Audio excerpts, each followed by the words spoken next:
Doutor Delmanto, como os órgãos de justiça devem conduzir as investigações sobre essas manifestações que causaram tanto prejuízo ao país? O governo fala em manifestações espontâneas, já o TSE fala em movimento criminoso. Nós precisamos pontuar que as eleições terminaram, não é? Então, assim, essa questão de crime eleitoral, a partir do momento que cessaram as eleições, os resultados já foram proclamados, isso, na minha ótica, não tem mais cabimento. Agora, nós precisamos mencionar que o artigo 359-T do Código Penal, que é num capítulo que trata dos crimes contra o Estado Democrático de Direito, contra as instituições, ele diz expressamente que não constitui crime, inclusive vou ler para vocês, não constitui crime manifestações críticas aos poderes constitucionais, nem atividade jornalística, ou reivindicações de direitos e garantias constitucionais. E, por último, não constitui crime contra o Estado Democrático de Direito quando realizado por meio de passeatas, de reuniões, de greves, de aglomerações ou de qualquer outra forma de manifestação política com propósitos sociais, porque era o medo da criminalização dos movimentos sociais. Isso pode atingir a direita, pode atingir a esquerda, movimentos que vêm reivindicar. Então, nós temos na nossa democracia que ter garantida a liberdade de manifestação.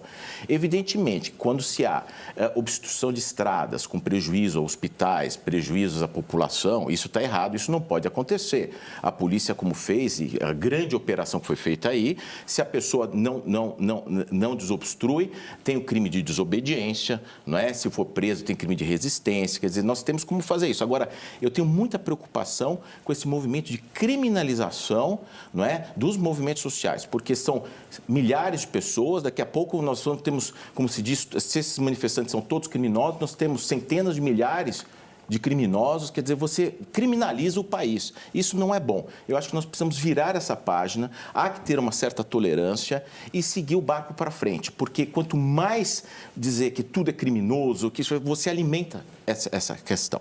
Então, eu acho que a gente tem que virar essa página.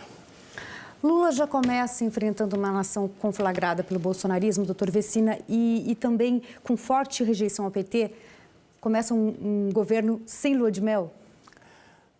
Ninguém esperava que esse governo tivesse uma lua de mel, mas eu acredito que o fôlego desse movimento antipetista e anti-eleições é um fôlego muito curto e é um fôlego que está sendo conquistado, construído não por massa popular, está sendo construído por um conjunto muito específico de pessoas, os caminhoneiros mesmos.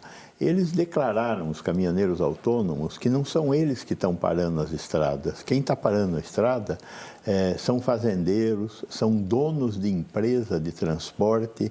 Então, os caminhoneiros que estão parando sob ordem de quem detém, de fato, algum tipo de poder e tem dinheiro.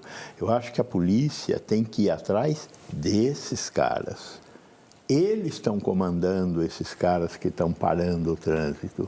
Então, isto tem que ser identificado. Concordo com a posição do Delmanto, mas a impunidade é o mal mais importante desse país. Nós temos que acabar com a impunidade, porque é a impunidade que faz as pessoas irem para a rua e os hospitais ficam sem oxigênio. Os pacientes que precisam ir fazer tratamento de câncer ficam sem fazer o tratamento de câncer. Os pacientes que precisam fazer hemodiálise, são 140 mil pacientes no país que durante 3 vezes por semana têm que ir de um lugar para o outro para fazer hemodiálise. Estes pacientes foram totalmente prejudicados nesse tipo de movimento. Então tem que haver um mínimo de responsabilização por isso, principalmente nesses que estão comandando estes movimentos.